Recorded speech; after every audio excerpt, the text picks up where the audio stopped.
जब हम दुनिया में देखते हैं तो हम अधिकतर देखते हैं कि जो दुष्ट व्यक्ति होता है या जो जिसे विकेड कहा जाता है या जिसे सिंफुल व्यक्ति कहा जाता है, तो हम लोग काफी बार देखते हैं कि जो ये विकेड आदमी होता है वो बढ़ता है और वो दुनिया के हिसाब से आप उसे ब्लेस्ड मानते हैं क्योंकि वो ब्लेस्ड दिखता है। शायद उसके पास वाहन, उसके पास घर, और कई बार हमारे पास ये सवाल भी होता है कि क्यों ये जो व्यक्ति जो गलत कर रहा है या जो करप्शन में है या जो सही नहीं है वो बढ़ क्यों रहा है, और फिर वो व्यक्ति जो परमेश्वर की उपस्थिति में है और वो व्यक्ति जो दुआ कर रहा है तो उसके जीवन में इतनी परेशानी क्यों आ रहा है करके। तो आप जब भजन संगीता ध्यान से पढ़ेंगे, उसके past tense, present tense, future tense, तीनों टेंसेस को आप ध्यान से देखेंगे तो आपको कई चीजें उसके अंदर सीखने को मिलेगा। पहला वाक्य इस प्रकार से कहता है, क्या ही धन्य है वह पुरुष जो दुष्टों की युक्ति पर नहीं चलता और न पापियों के मार्ग में खड़ा होता है और न ठट्टा करने वालों की मंडली में बैठता है। जब परमेश्वर यहोवा इस पहले वाक्य को समझा रहा है ना, आपको ये समझना है कि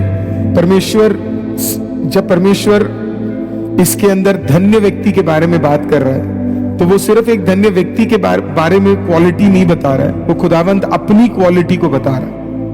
अगर आप ध्यान से देखेंगे, it is not the quality of a righteous man, it is a quality of a righteous God. भजन संगीता एक एक्चुअली में धन्य परमेश्वर के बारे में बता रहा है। कौन है धन्य परमेश्वर? वो दुष्टों की युक्ति पर नहीं चलता। अगर आप भजन संगीता 82 पढ़ेंगे तो भजन संगीता 82 में अन्य जातियों के खुदावंद के बारे में बताया जाता है। और अन्य जातियों के खुदा कैसे होते पता है? वो दुष्ट युक्ति के साथ आगे बढ़ने वाले खुदा है। तो खुदावंद अपने बारे में भी ये बता रहा है कि मैं दुष्टों के हिसाब से कोई कार्य नहीं करता हूं, लेकिन मैं किसके हिसाब से? मैं अलग हूं, क्योंकि मैं जो भी काम करता हूं, है ना, उसमें मैं किसी भी दुष्ट के व्यक्ति के, दुष्ट राजाओं या दुष्ट प्रभुता करने वाले जितने भी खुदावंद है उनके साथ में बैठता नहीं हूं। दूसरा चीज वो बताता है कि मैं पापियों के मार्ग में नहीं खड़ा होता और न ठट्टा करने वालों की मंडली में बैठता हूं। खुदावंद ये बोल रहा है पहले वाक्य के अंदर कि परमेश्वर उन खुदाओं के साथ नहीं बैठता जो गलत करते। तो और अगर खुदा उन खुदाओं के साथ नहीं बैठता जो गलत करता है, तो खुदा को मानने वाले लोगों को भी ऐसे लोग नहीं रखने चाहिए अपने जीवन में जो गलत काम करते हैं। हालेलुया, आमीन। तो स्वर्ग मंडलों में गलत खुदाएं भी हैं, गलत तरीके से कार्य करने वाले भी हैं, लेकिन उनके मध्य में अगर परमेश्वर नहीं बैठता तो परमेश्वर आज हमसे भी यही एक्सपेक्ट करता है कि हम भी वैसे ना बैठे करके। हालेलुया। बहुत लोग पूछते हैं ना, क्या मैं इसके साथ संगति रख सकता हूं कि नहीं रख सकता हूं? क्या मैं अन्य जाति के साथ विवाह कर सकता हूं या नहीं विवाह कर सकता हूं? क्यों नहीं कर सकते हम अन्य जाति के साथ विवाह? क्यों नहीं रख सकते हम अन्य जाति के साथ संगति? क्यों नहीं रख सकते हम अन्य जाति के साथ एक रिश्ता? इसके लिए क्योंकि हमारा खुदावंद अन्य जाति के खुदाओं के साथ एक संगति नहीं रख सकता है। तो अगर वो नहीं रख सकता है तो मैं अगर उसका पुत्र या पुत्री कहलाऊंगा तो मैं भी क्या नहीं कर सकता? उसके साथ संगति नहीं रख सकता। ये है पहला पॉइंट। दूसरा, परंतु वह तो यहोवा की व्यवस्था में प्रसन्न रहता है और उसकी व्यवस्था पर रात दिन ध्यान करता रहता है। Psalms 1-2 इज एक्चुअली योशुआ की किताब, पहला अध्याय 5वां और 6वां वाक्य। मैं आपके लिए वो पढ़ देता हूं। ये सब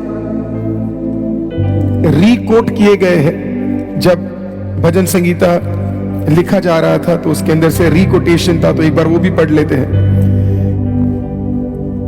1:5 में लिखा है, योशुआ 1:5 में, तेरे जीवन भर कोई तेरे सामने ठहर ना सकेगा, जैसे मैं मूसा के संग रहा वैसे ही तेरे संग भी रहूंगा, और ना तो तुझे धोखा दूंगा और ना तुझको छोड़ूंगा। इसलिए हियाव बांधकर दृढ़ हो जा, क्योंकि जिस देश के देने की शपथ मैंने इन लोगों के पूर्वजों से खाई है, उसका अधिकारी तू इन्हें करेगा। इतना हो, ध्यान से सुनिएगा, इतना हो कि तू हियाव बांधकर और बहुत दृढ़ होकर व्यवस्था मेरे दास मूसा ने जो तुझे दी है उन सब के अनुसार करने में चौकसी रखना, और उसमें से ना तो दाहिने मुड़ना और ना बाएं, तब जहां जहां तू जाएगा वहां वहां तेरे काम सफल होंगे। तो टेक्निकली वर्स नंबर 2 रिकोट किया गया है, जहां पे परमेश्वर मूसा को भी यही बोला।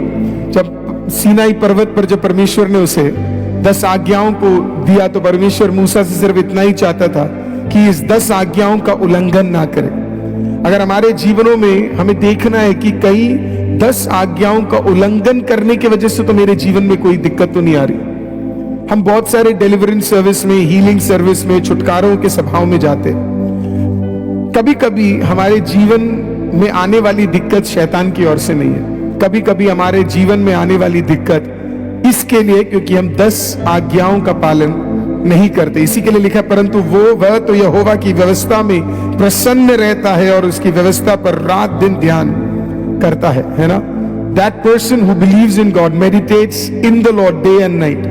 तो देखिए जरा कि वो 10 आज्ञाएं हमारे लाइफ में आने वाली कई प्रॉब्लम्स, हमारे लाइफ में आने वाली कई चीजें इसके लिए क्योंकि हम परमेश्वर की व्यवस्था में चलने वाले लोग नहीं है। क्या हमारे जीवन में हम व्यवस्था के हिसाब से चल रहे हैं, ये देखना हमें जरूरी है। और परमेश्वर ने जब जोशुआ को भी चुना मूसा के बाद, तो परमेश्वर ने जोशुआ को भी सिर्फ इतना बोला कि जो व्यवस्था मैंने तेरे दास मूसा को दी है वो तेरे को हैंडओवर हो रहा है। अगर तू उसमें चौकसी रखेगा, तू उसको मानेगा, उसमें से लेफ्ट या राइट नहीं होगा, तू उसी पे चलेगा, तो मैं तुझे गारंटी देता हूं जिस जगह पे तू कदम रख रहा है वो देश मैं तुझे देने जा रहा हूं। जो मैंने इनके पूर्वजों को वायदा किया वो मैं तुझे देने जा रहा हूं। तो आज अगर आपके पेरेंट्स को कुछ प्रोमिसेस मिले थे और वो नहीं हुए, शायद इसकी वजह से हो सकते हैं कि शायद चौकसी नहीं रखी गई, लेकिन अगर आप चौकसी रखने के लिए तैयार है तो वो सारे जनरेशनल ब्लेसिंग्स परमेश्वर आपको ट्रांसफर करने जा रहा है, आप उसको प्राप्त करने जा रहे हैं। हालेलुया। बड़े फॉर्मूलास की जरूरत नहीं है, सिर्फ इतना सा याद रखना है कि परमेश्वर में जो व्यवस्था खुदावंद ने आपको दी है, वो 10 आज्ञाएं खुदावंद ने आपको दी है। नए नियम में खुदावंद ने इस प्रकार से कहा, अपने परमेश्वर से सबसे ज्यादा प्रेम करो, अपने अपने अपने पड़ोसी से प्रेम करो, जैसे मैंने तुमसे प्रेम किया वैसे दूसरों से प्रेम करो, जैसे मैंने तुम्हारे पाप को क्षमा किया अब तुम दूसरे के पापों को क्षमा करो। बड़े सिंपल फॉर्मूलास को परमेश्वर ने दिया हुआ है कि वचन को मानो, और वचन को मानने वाले को परमेश्वर क्या करता है, उसे आशीषित करता है। तो पहला वाक्य अगर खुदावंद को दिखाता है कि खुदा दूसरों के सामने अलग है, दूसरों के जगहों में अलग है, क्योंकि उसे पवित्र कहा जाता है। हालेलुया। उसे सेनाओं का यहोवा कहा जाता है, उसे आडोनाई कहा जाता है। इजरायली जब सुबह उठता है तो वो हर दिन यही दोहराता है कि परमेश्वर अलग है। हालेलुया। उसके जैसा कोई और नहीं है और उसे मैं पूरे मन से, तन से और पूरे दिल से मानता हूं। तो दूसरा वाक्य कहता है, उसी खुदावंद के लिखे हुए कलाम के खिलाफ नहीं जाता, लेकिन उस पर विश्वास करके मैं बढ़ता हूं। ये 2 चीजों को फॉलो करने वाला व्यक्ति, तीसरा वाक्य कहता है, वह उस वृक्ष के समान है जो बहती नालियों के किनारे लगाया गया है और अपने ऋतु में फैलता है और जिसके पत्ते कभी मुरझाते नहीं। इसलिए जो कुछ वह पुरुष करे वह सफल होगा। ध्यान से जरा पढ़िएगा वाक्य क्या लिखा हुआ है ना। वाक्य इस प्रकार से है, वह उस वृक्ष के समान है जो बहती नालियों के किनारे लगाया गया है। तो पहले तो उसमें यह लिखा गया है कि वो वृक्ष है जिसे पानी के सामने लगाया गया है। अगला वाक्य कहता है वो अपनी ऋतु में फलता है, मतलब अपने ही सीजन में वो फलता है। लेकिन अगला वाक्य आपने देखा, अपने ही सीजन में फलता है लिखने के बाद अगला वाक्य कहता है जिसके पत्ते कभी मुरझाते नहीं है। आपने कोई ऐसा पेड़ देखा जिसके पत्ते कभी मुरझाते नहीं है? कोई ना कोई ऐसा सीजन तो आएगा ना जिसमें एक पेड़ का पत्ता सूख जाएगा या वो कमजोर हो जाएगा या वो पहले जैसा स्ट्रांग नहीं रहेगा। कोई ना कोई एक सीजन आएगा। लेकिन यहां पे क्या लिखा हुआ है पता है? यहां पे लिखा है और जिसके पत्ते कभी मुरझाते नहीं। इसका सिंपल मतलब इतना है, एक मसीह सीजन में सिर्फ आशीषित नहीं होता है, ऑफ सीजन में भी वो काम करता है। आपको याद है वो कहानी जब यीशु मसीह एक पेड़ के पास से गुजरे थे और वो पेड़ को परमेश्वर ने देखकर फल का उसने इच्छा की और उसमें फल नहीं थे और परमेश्वर ने उसे श्रापित कर दिया। एक्चुअली में देखा जाए उस पेड़ को तब फल लाने की जरूरत ही नहीं थी क्योंकि वो उसका सीजन नहीं था, लेकिन परमेश्वर ने तब भी उसको देख के श्रापित क्यों किया पता है? सिर्फ ये दिखाने के लिए कि जो मसीह है, वो मसीह जो व्यक्ति है, या उसकी तुलना जब पेड़ से दी गई। आयुब भी, जब आयुब की किताब 7वां अध्याय 14वां वाक्य में है ना, जब बताता है या सिखाता है तो वो भी तुलना एक मसीह का पेड़ के साथ करता है और कहता है कि कितनी बार भी एक पेड़ को काट लिया जाए, अगर उसकी डालियां मजबूत है तो वो वापस उठकर फिर से आ जाएगी। तो उसी प्रकार से परमेश्वर भी जब उस पेड़ को देख रहा था तो कहीं ना कहीं हम दिख रहे थे और परमेश्वर कह रहा था इस प्रकार से कि एक मसीह के लिए सीजन है ही नहीं। हम मसीह लोग एक सीजन में बढ़ेंगे, दूसरे सीजन में हो सकता है परेशानी आए, लेकिन हमारे पत्ते मुरझाते नहीं। क्यों नहीं मुरझाते? क्योंकि हमारी तुलना पवित्र आत्मा के पेड़ से की गई और बाइबल कहती है कि पवित्र आत्मा में फल देता है। इसका मतलब पवित्र आत्मा का जो फल है वो सिर्फ सीजन में नहीं उगता है, पवित्र आत्मा का फल ऑफ सीजन में भी उतरता है। इसका मतलब हमारे पत्ते कभी मुरझाए नहीं जाते, हमारे पत्ते हमेशा हमेशा बढ़ते ही रहेंगे, हमेशा सीजन में ही रहेंगे। हमें जो देखेगा वो ये कहेगा यार ये तो हमेशा ही सीजन में रहता है। हालेलुया। हम चर्च हफ्ते में, कुछ लोग चर्च ईस्टर, क्रिसमस और गुड फ्राइडे में जाते हैं, लेकिन कुछ मसीहों को आप देखोगे वो एवरी संडे जाते हैं। उनके लिए हर हफ्ते फास्टिंग प्रेयर होता है। वो हफ्ते में एक दिन कम से कम फास्टिंग रखें, वो हफ्ते में एक दिन इबादत में जाएंगे, वो हफ्ते में हर दिन दुआ करेंगे, वो हफ्ते में हर दिन बाइबल पढ़ेंगे। आज मैं आपको बताना चाहता हूं, आप सीजन में तो फल लाएंगे ही लाएंगे, लेकिन मजा कब आएगा पता है? जब घोर तेज हवा भी आपके खिलाफ जाएगा ना, तो बाकी सबके जब मुरझाने शुरू होंगे और पत्ते गिरने शुरू होंगे, आपके डालियां मजबूत रहेंगे और खुदावंद आपके पत्तों को मजबूत रखेगा। तो आज अगर हम परमेश्वर की उपस्थिति में वचन में चलने वाले लोग हैं, खुदावंद की तरह सेपरेटेड लोग हैं, ये दो चीजों को कभी मत भूलिएगा। पहला सेपरेशन, दूसरा वचन में चलना। ये दो चीजें अगर हम चलने वाले लोग हैं, उसका फायदा हम सीजन में फल लाएंगे, ऑफ सीजन में हमारे पत्ते मुरझाएंगे नहीं। और तीसरा तो और भी खूबसूरत है, लिखा है इसलिए जो कुछ वह मनुष्य करे वह सफल होता है। तीसरा और भी सुंदर है, आप जो भी करोगे, जो भी शुरू करोगे, खुदावंद उसे आशीषित करेगा। ये मैं नहीं कह रहा, ये परमेश्वर का वचन कह रहा है। हालेलुया। आप जो कुछ करोगे परमेश्वर उसे सफल करेगा। किसको सफलता मिलेगी? कई लोगों ने काम शुरू किए होंगे और आपका सवाल हो सकता है मुझसे, पास्टर हमने भी बिजनेस शुरू किया था, हमने भी नौकरी शुरू की थी, लेकिन सफल नहीं हुआ। बस एक सिंपल सवाल आपसे वापस पूछूंगा, कितने दिन उस ऑफिस में रहे? कितने दिन उस नौकरी में रहे? कई लोग नौकरी भी ऐसे बदलते हैं जैसे पता नहीं क्या बदलते रहते, कपड़े बदलने की तरह ऑफिस बदलते।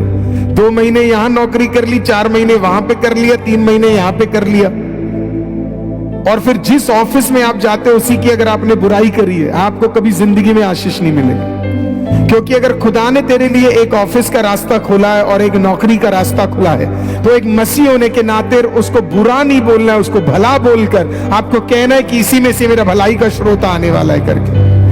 कई लोग बिजनेस शुरू करते हैं, आप सोचते बिजनेस 1-2 महीने में बढ़ जाएगा करके। अरे एक पेड़ को देखो, उसको भी लग जाता है 1 साल कम से कम उठने में और बढ़ने में और पौधा बन के और पेड़ बनकर फिर फल लाने में, उसको भी समय लगता है।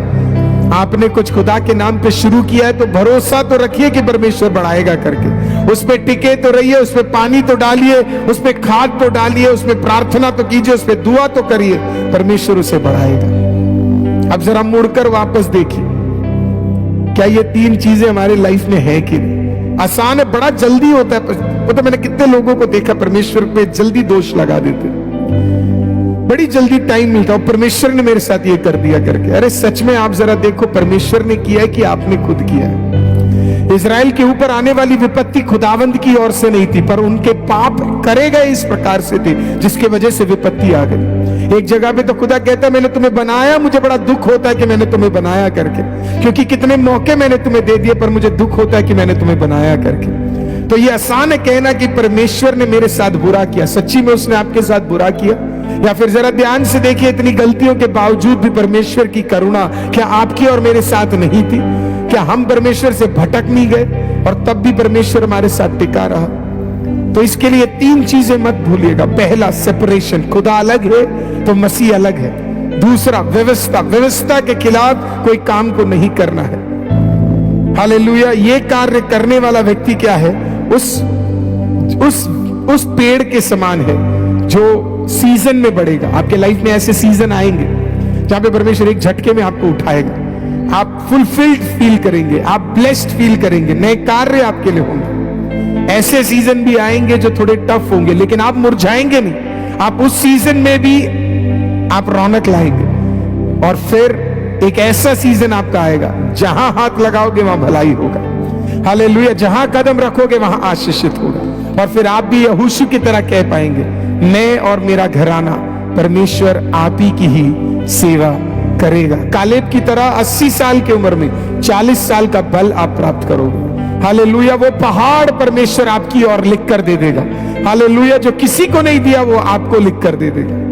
तो आज इस वचन के द्वारा आप जरा देखिए कि क्या खुदावन की उपस्थिति में मैं बढ़ रहा हूं, क्या खुदावन की उपस्थिति में मैं सही कर पा रहा हूं, क्या खुदावन की उपस्थिति में मैं व्यवस्था में चल पा रहा हूं, क्या खुदावन की उपस्थिति में मैं सेपरेटेड हूं कि नहीं। कहीं मैं भी तो उन रीति रिवाजों में तो नहीं चला गया। कल मैं फिल्मों के और म्यूजिक के बारे में प्रचार किया और उसके साथ अभी हम प्रेयर करेंगे। तो मेरे को थोड़ा टाइम मिला कमेंट्स देखने का, तो मैं कल बैठ के बहुत सारे लोगों के मैसेजेस आए, बहुत सारे लोगों को तो ईमेल आए। शायद कमेंट्स में लिखने में हिचकिचाहट हो रही थी, तो कम से कम मेरे पास 40-50 लोगों के ईमेल आए और शायद वो पर्सनली लिखना चाहते थे। और कम से कम 50 लोग थे। तो मैं रात के 2 बजे तक बैठ के वो ईमेल्स पढ़ रहा था और कुछ लोगों की कमेंट्स है। और लोग लिखने लगे कि पास्टर हम तो नाचा करते थे इन फिल्मों के गानों में, हम तो रील्स बनाया करते थे इन फिल्मों के गानों में, और हमें कल पहली बार पता लगा कि हमारा खुदा तो अलग है। अरे जिस गाने पे तुम्हारा खुदा नहीं नाचता, तुम कैसे उस गाने पे नाच लेते हो भाई?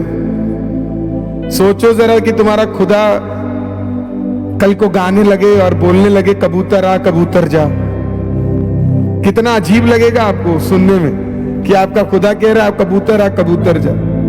सोचो जरा आपका प्रभु यीशु मसीह सलमान खान के साथ बेल्ट ऊपर उठा रहा है, बेल्ट नीचे कर रहा है, कितना अजीब लगेगा।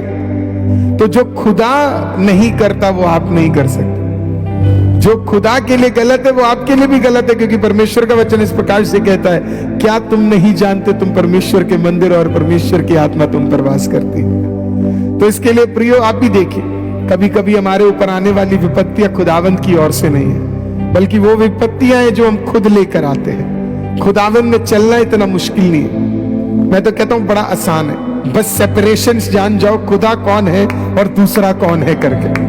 हालेलुया। उतने में आपको फर्क पता लग जाए तो फिर खुदा में चलने में कोई फर्क नहीं है। प्रभु आज आपको इस वचन के द्वारा आशीषित करे। अगर आज आपके भी कई काम बन नहीं रहे तो उसका एक ही रीजन है, इस 100 डेज में नौकरी ढूंढ लो। कई लोग आज भी काम नहीं कर रहे।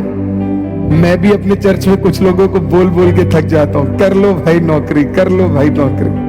कुछ लोगों से मैं पूछता हूं मिला नौकरी, मिला नौकरी, वो मेरे को टालते ही रहते, वो मेरे को बेवकूफ बनाते। वचन ये बात कर रहा, वचन वो बात कर रहा, मैं ये कर रहा हूं।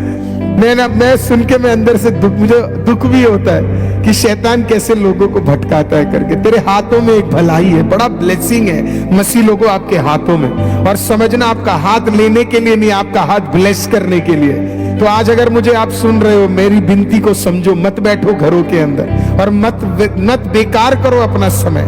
जाओ और कहीं तो नौकरी करो, कुछ तो काम करो, क्योंकि आपके हाथों में भलाई है। अगर बहुत पढ़ा लिखे हो तब भी छोटी नौकरी करनी पड़ रही है तो कर लो, लेकिन करो क्योंकि आपके हाथों में भलाई है। कहीं तो शैतान को हराओ और उसे बोलो हालेलुया कि मैं घमंड में नहीं रहूंगा, मैं कुछ तो काम करने जा रहा हूं और मैं आशीषित होने जा रहा हूं। हालेलुया। परमेश्वर आपको आशीषित करे। Praise the Lord. आइए हम लोग मिल